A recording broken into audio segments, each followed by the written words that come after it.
ये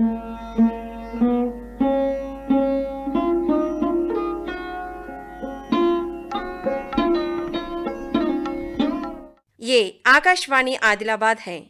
महात्मा गांधी, धर्मपाल और गुरुजी रविंद्र शर्मा की दृष्टि, वर्तमान संदर्भ।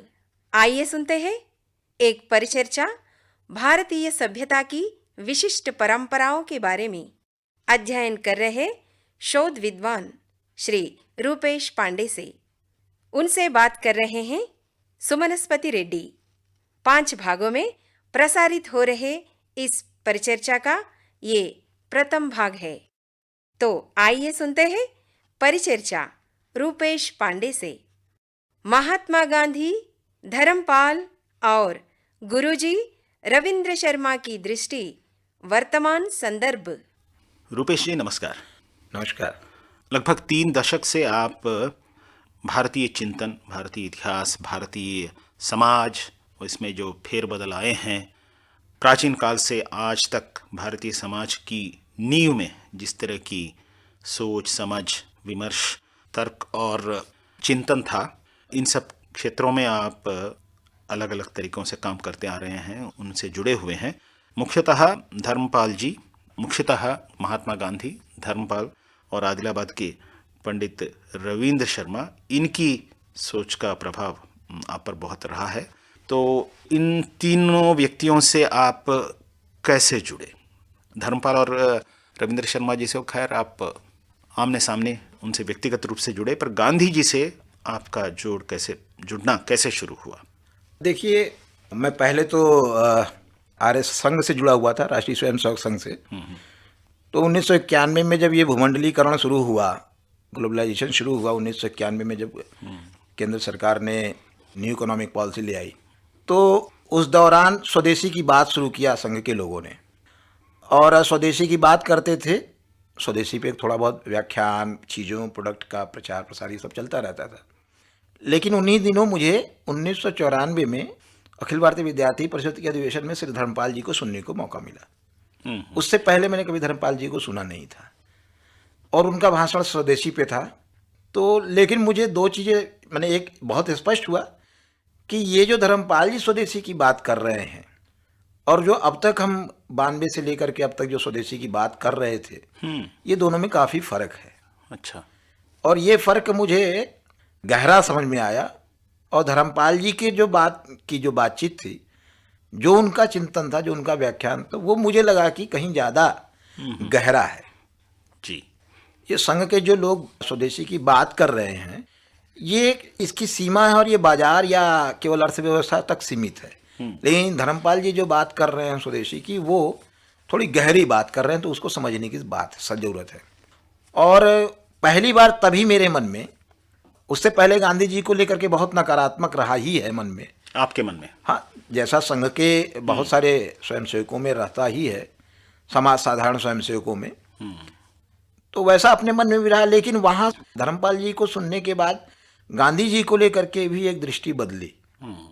तो फिर मैं एक जिज्ञासु के नाते से धर्मपाल जी को सुनना चाहिए, उनसे जुड़ना चाहिए, ये सब दिमाग में था। लेकिन ऐसा हो नहीं पाया। कारण ये था कि एक तो धर्मपाल जी अंग्रेजी वाले बहुत थे और हम लोग विशुद्ध हिंदी वाले थे। अच्छा, तो एक भाषा का भी। हाँ, वो भाषा का, क्योंकि उनकी सारी राइटिंग, बेसिक राइटिंग अंग्रेजी में। लेकिन इसको ईश्वर का शायद संयोग भी कहते हैं कि आपके मन में कोई अच्छी चीज़ हो तो उसका कोई अवसर भी बन जाता है। जी। ग्रेजुएशन के बाद 95 में 1995 में जब मैं इलाहाबाद प्रयाग विश्वविद्यालय में आया पढ़ने के लिए, उस दौरान मेरी भेंट, आप सब लोग जानते होंगे, श्री राजीव दीक्षित जी हुए। वो आज आदि बचाओ आंदोलन चलाते थे, उस समय वो बहुराष्ट्रीय कंपनियों के खिलाफ बड़ा आंदोलन चलाते थे। जी। तो राजीव भाई दीक्षित जी और डॉक्टर बनवारीलाल शर्मा इलाहाबाद में गणित के प्रोफेसर थे। अच्छा। तो ये लोग जो आज़ादी बचाओ आंदोलन चलाते थे, उससे मेरा जुड़ाव हुआ। और उसी जुड़ाव के दौरान ही मुझे पता चला कि राजीव भाई दीक्षित का धर्मपाल जी से विशेष लगाव है। अच्छा। तो मुझे ये एक अवसर दिखा कि अरे, मैं जिनको चाहता था, जिनसे मिलना चाहता था, उनसे जुड़ाव हो सकता है। और फिर 96 के बाद मेरा उनसे काफ़ी गहरा जुड़ाव हुआ और 2004 तक, 2006 तक, जब तक वो जीवित रहे, मेरा उनसे के साथ संपर्क रहा।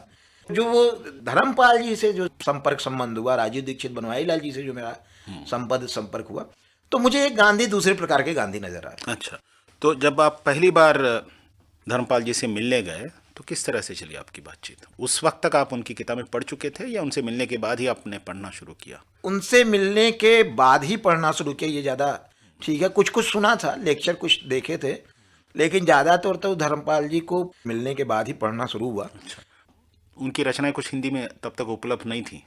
हिंदी में कुछ रचनाएं थी।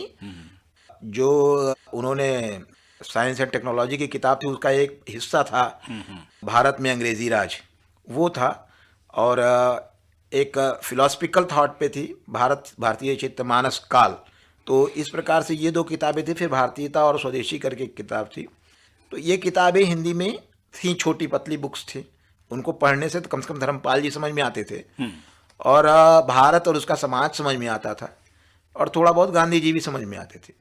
लेकिन जब हम 96-97 में उनके साथ सेवाग्राम आश्रम में आए रहने के लिए, तो वो फिर उनके साथ जो रोज का डायलॉग है और फिर जो पढ़ना लिखना शुरू हुआ, अध्ययन शुरू हुआ, तो उससे बिल्कुल ये हमारा जो माइंड सेट है वो बिल्कुल थोड़ा बदला ही नहीं, या कह सकते हैं कि हमारी सोच की दिशा बदली, और ज़्यादा उसको विस्तार भी मिला।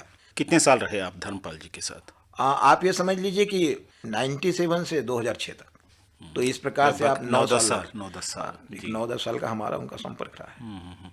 तो अब ये बताइए कि गांधी जी के बारे में उससे पहले आपकी जो भी समझ थी, धर्मपाल जी से आपके मिलने के बाद उसमें कितना फेरबदल आया, और फिर गांधी जी को समझने से भारत के बारे में, भारत की सभ्यता के बारे में आपकी सोच में किन किन दिशाओं से इसमें परिवर्तन आया? देखिए, मेरा आज भी मानना है कि अगर हमको वास्तव में कम से कम ज़्यादा नहीं तो पिछले 200-300 साल के भारत को, 400 साल के भारत को, 500 साल के भारत को समझना है, तो उसमें धर्मपाल जी हमारे लिए बड़े उपयोगी व्यक्ति हैं।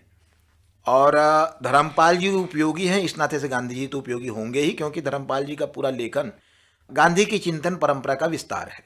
गांधी जी जिस चीज़ को सोचते थे या जिस चीज़ को मानते थे, कहते थे या करना चाहते थे, जिसके लिए उनके पास बहुत समय नहीं मिला लिखने पढ़ने का खास करके, उसको ही एक तरीके से धर्मपाल जी ने अपनी राइटिंग में विस्तार दिया हुआ है। उसके प्रमाणिक दस्तावेज उपलब्ध कराए, वो सब सारा हुआ। जैसे फॉर एक एग्जाम्पल छोटा सा मैं आपको देता हूँ। धर्मपाल माने गांधी जी 1931-32 में, जब वो 32 में जाते हैं गोलमेज सम्मेलन के लिए, लंदन जाते हैं, राउंड टेबल कॉन्फ्रेंस के लिए जब जाते हैं लंदन, तो वहाँ वो एक सब भारतीय शिक्षा को लेकर के वहाँ एक हाउस में एक उनका चर्चा रखी गई थी। उसमें वो भारतीय शिक्षा को लेकर के बात करते हैं, और वो कहते हैं कि भारत में एक शिक्षा का सुंदर वृक्ष था, जिसको वो अंग्रेजी में बात कर रहे हैं तो उसको द ब्यूटीफुल ट्री कहते हैं, जिसको अंग्रेजों ने जड़ से उखाड़ा, और उसको उस जड़ को उखाड़ करके खुला छोड़ दिया उसको मर जाने के लिए। ये और इस पे बड़ी लंबी डिबेट हुई है। फिर वहाँ पे बड़ी बहस हुई, इससे अंग्रेज बौखलाते हैं, जैसा उनका स्वभाव है वो, क्योंकि आरोप झेल नहीं पाते हैं ब्रिटिशर्स। हाँ, वो लोग, उनका ये कहना था कि हम भारत को, हाँ, उनका ये मानना था कि हम भारत को शिक्षित बना रहे हैं, संस्कृत। तो उस पे ये एक बड़ा भारी आरोप था। अब इस बात को कभी उनके दिमाग में 62-65 के बाद, धर्मपाल जी के दिमाग में जब ये बात आती है अपने उनके अध्ययन के क्रम में, तो वो उस पे से पूरी किताब लिखते हैं, और भारत की पूरी शिक्षा परंपरा जो पिछले 200-250 साल की है कम से कम, और वो अंग्रेजों के दस्तावेज से। अच्छा। जो ये कहना कि भारत में स्कूल नहीं थे, पढ़ाइयाँ नहीं थी, ये नहीं पढ़ाया जाता था, वो नहीं पढ़ाया जाता था, या पढ़ाई स्कूलों में जो है शूद्रों को पढ़ाई नहीं है, स्त्रियों को पढ़ाई, ये सारे सब कुछ उसी दस्तावेज में है जो 1823 से लेकर के 1885 तक सर्वे कराया अंग्रेजों ने, चारों 5 प्रेसिडेंसियों का, पहले मद्रास प्रेसिडेंसी का, फिर बंगाल का, पंजाब का, संयुक्त प्रांत का, फिर उसके बाद जो है ये इधर बम्बई प्रेसिडेंसी का। तो ये उसी दस्तावेज में मौजूद है। तो ये बात लेकिन कह कौन रहा, ये बात मिली है उनको गांधी जी से। हाँ, अब इसमें ये एक प्रश्न पहली बार आपसे इन बातों को सुनने से ये शायद उठ सकता है कि गांधी जी के पास ये तथ्य कहाँ से आए, उन्होंने इतना अध्ययन कहाँ से किया? देखिए, गांधी जी ने जो बात की उसको स्थापित करने के लिए धर्मपाल जी को तो इतना अन्वेषण करना पड़ा। देखिए, गांधी जी जो कह रहे हैं, गांधी जी के बारे में बहुत सारी भ्रांतियां हैं जी। मतलब एक भ्रांति ये है कि वो केवल हिंदू मुसलमान के पक्ष पे काम करने वाले व्यक्ति हैं, बस एक संत व्यक्ति थे।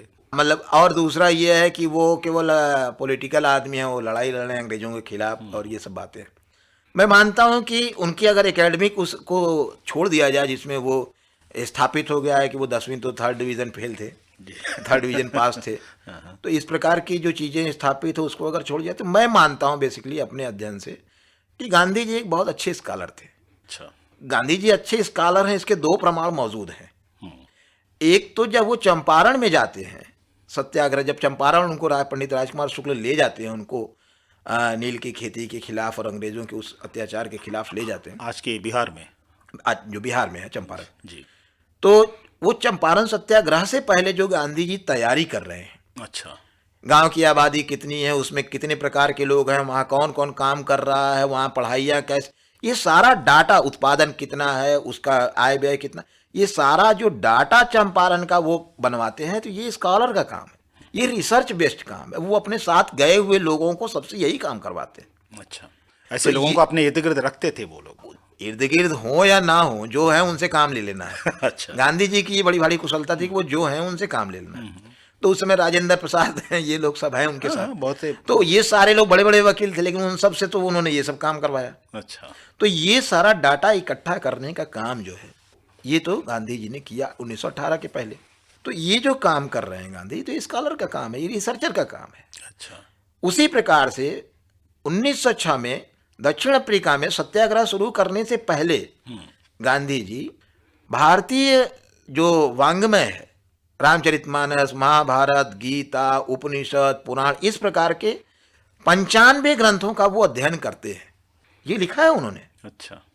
इस प्रकार की वो 95 ग्रंथों का अध्ययन करते हैं, और वो केवल एक विचार से कि हमारे ऋषि मुनियों ने जो अत्याचार के खिलाफ लड़ाई लड़ी है, या हमारे विद्वानों ने जो लड़ाइयाँ लड़ी हैं अत्याचार के खिलाफ, हाँ, वही राक्षस रहे हैं तो उनके खिलाफ, तो वो जो लड़ाइयाँ लड़ी हैं, तो उस लड़ाई के लिए हथियार क्या बनाया, क्या पाया, कैसे पाया हथियार, तो उनको समझ में आया कि तपस्या करने से हथियार मिला है, और वो उसका वो संधान किया है। तो ये उन्होंने ये सब इन सब ग्रंथों से पाया है, उसमें से उनको जो है सत्याग्रह मिला है, उसमें से वो सत्य अहिंसा की बात करके निकालते हैं। वो कहीं और से कुछ नहीं पाते, वो सब इन ग्रंथों से वो पढ़े हुए हैं। तो ये मैं मानता हूँ कि गांधी जी एक बड़े अच्छे स्कॉलर रहे हैं। हम उनको उस तरह से देख नहीं पाते हैं गांधी जी को। हमको गांधी जी को उस तरह से भी देखना चाहिए कि वो उनके अंदर कितनी अन्वेषण क्षमता है। तो जिस विस्तार से, या गांधी जी के विस्तार के बारे में जिस विस्तार से आपको समझ आई, इसकी समझ आज हमारे बुद्धिजीवी वर्ग में या फिर शासन तंत्र में जो लोग हैं, शासकीय तंत्र में, उनमें इसकी समझ उसी विस्तार से है या नहीं है? इसके बारे में आपको क्या लगता है? नहीं, देखिए, एक चीज़ तो मैं कहूँगा कि हमारे अंदर धैर्यपूर्वक शोध करने की कमी, प्रवृत्ति नहीं है, प्रवृत्ति बहुत कम हुई है, बहुत ज़्यादा कम हुई है। बहुत विद्वान आदमी वो मैंने, या किसी एक धारा का आदमी बहुत ठीक है और एक धारा का गलत, ये पूरा एंटायर जो सभी धाराओं वालों में ये हाँ, कमी दिखती है। वो चाहे किसी भी विचारधारा का कोई भी व्यक्ति हो, स्कॉलर हो, उसके अंदर गहराई से चीज़ों को समझने की प्रवृत्ति, और उसका गहराई से समझना और उसका अन्वेषण, मतलब विश्लेषण करना, ये दोनों दो चीज़ें हैं। और ये दोनों में ही ये प्रवृत्ति बहुत कम हुई है हमारी। हम उसके, हाँ, पूरे सोसाइटी में ये, और उसका बड़ा मैंने दुष्परिणाम हुआ है कि हम चीज़ों की गहराई में नहीं जाते हैं। अब ऊपर ऊपर से सतही चीज़ें हम देखते हैं, और उसको आज की भाषा में कहें तो व्हाट्सएप ज्ञान की तरह से हम देखते हैं और चल देते हैं। अच्छा, ठीक है। फिर इसका तो बहुत बड़ा नुकसान हुआ है।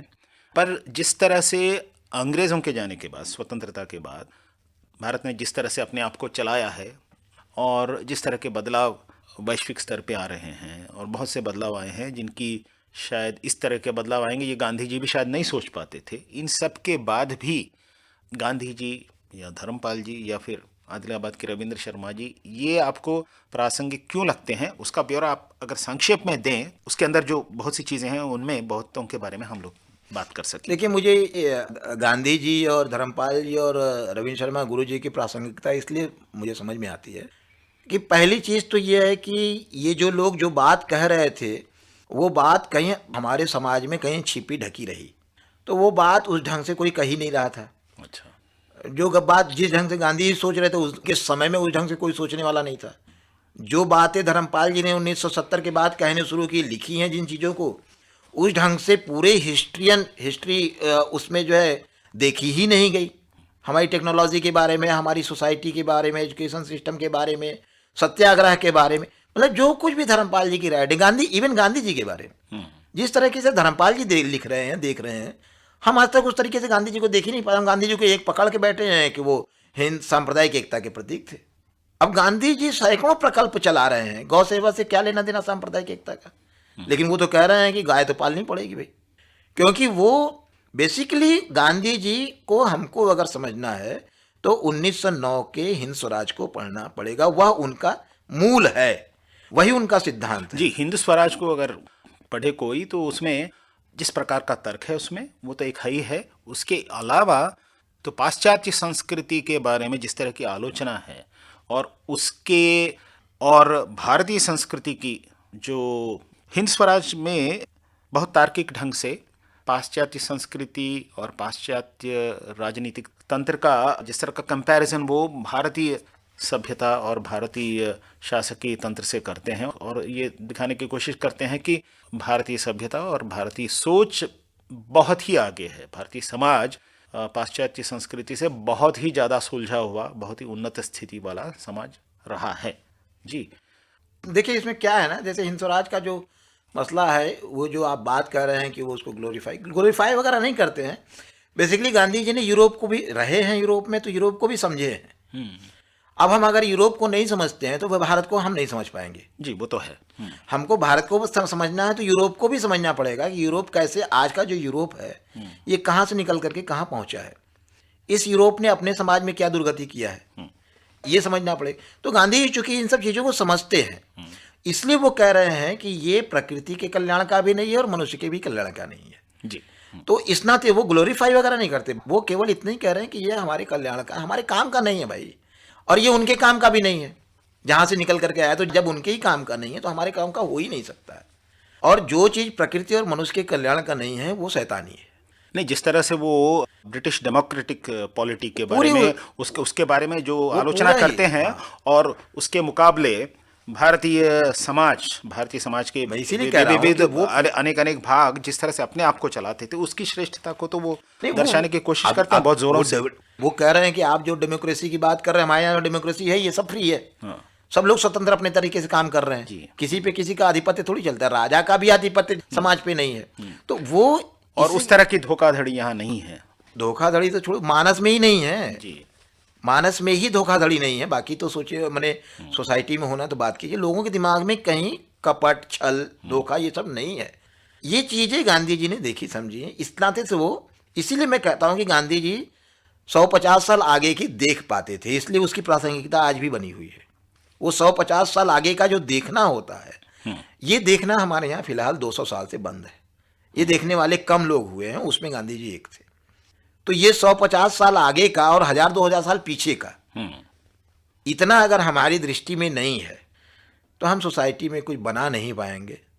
बनाने के लिए तो हमको अपनी दृष्टि को इतना विस्तार देना पड़ेगा कि हम एक बार देख तो लें कि हमने पीछे से कहाँ से यात्रा शुरू किया है, हमारी यात्रा कहाँ पहुँची है, इस यात्रा के पड़ाव क्या है, हमारे इस समाज की यात्रा जहाँ आज हमारा समाज खड़ा है, इसमें क्या दिक्कतें आई, क्या विघ्न आए, हमने इससे कैसे। मैं आपको एक बहुत छोटा एग्जाम्पल देता हूँ, बहुत छोटा एग्जाम्पल, लेकिन वो गजब का एग्जाम्पल है। 1918 के आसपास बनारस में फ्रांस की साड़ियाँ आने लगी। अच्छा, जैसे आजकल सूरत की साड़ियाँ सब जगह फैली हुई हैं, फ्रांस में बनी हुई साड़ी। अब बनारस में साड़ियाँ तो बहुत बनती थी, लेकिन फ्रांस की साड़ियाँ आने लगी। कारण ये था कि उन्होंने एक मॉडिफाइड जरी बनाया, जिससे साड़ी बनती है। अच्छा, और बनारस की जो जरी थी वो थोड़ी वेट उसका ज़्यादा था, मोटी थी, हाँ थोड़ी भारी थी, तो हल्की साड़ी। अब उसको बनाने में, चूंकि उसका वो मटेरियल उसका दूसरा था, तो उसको बनाने में भी वो सस्ता था, तो कास्ट में भी सस्ती और पहनने में हल्की, तो वो धीरे धीरे मार्केट में छाने लगी, बाजार में आने लगी। लेकिन बनारस के लोगों ने 2 साल के अंदर उस फ्रांस की साड़ी को, बनारस जरी की साड़ी को मार्केट से बाहर कर दिया। केवल थोड़ा सा छोटा सा इन्वेंशन किया टेक्नोलॉजी का, और उन्होंने अपनी जरी को हल्का कर दिया जी, इतना सा काम कर लिया उन्होंने। तो ये हमारे सोसाइटी में ये रहा है कि कोई चीज़ बाहर से आ गई है, और ऐसा नहीं कि बाहर से आई हुई हर चीज़ को नकार दिया है जी। जो हम लगाए कि नहीं हमारे साथ घुल मिल सकती है, तो उसको हमने कर लिया है, अडॉप्ट कर लिया है। जी जी। फिर जिसकी जरूरत नहीं रही उसको निकाल के बाहर कर हाँ, दिया। तो और ये- ये मुझे लगता है कि सारा समाज ऐसा करता है दुनिया में। बहुत तो सारे ये समाज- कहना कि भारतीय समाज बहुत अंतर्मुखीन था, दुनिया के तरफ देखता नहीं था, ये सब माने कोई किसी तथ्य पे बहुत ज्यादा आधारित नहीं है। बिल्कुल इसका कोई मतलब नहीं है। दुनिया अच्छा, ये अगर इसको मान ले कि इसको तथ्य पे आधारित है तो कोई हमको बताए कि इसका तथ्य क्या है। जी ठीक है। तो फिर अगले भागों में भारतीय समाज के इस यात्रा को, प्राचीन काल से आज तक की भारतीय समाज की यात्रा के अनेक पहलुओं के बारे में आपसे जितना हो सके उस क्रम पद्धति में बात करने की कोशिश करेंगे। इस भाग को यहाँ समाप्त करते हैं। धन्यवाद। अभी आप सुन रहे थे श्री रूपेश पांडे से परिचर्चा का प्रथम भाग, महात्मा गांधी, धर्मपाल और गुरुजी रविंद्र शर्मा की दृष्टि, वर्तमान संदर्भ। रूपेश पांडे से बात कर रहे थे सुमनस्पति रेड्डी। ఆకాశవాణి ఆదిలాబాద్ 100.2 FM మనస్సు నిండా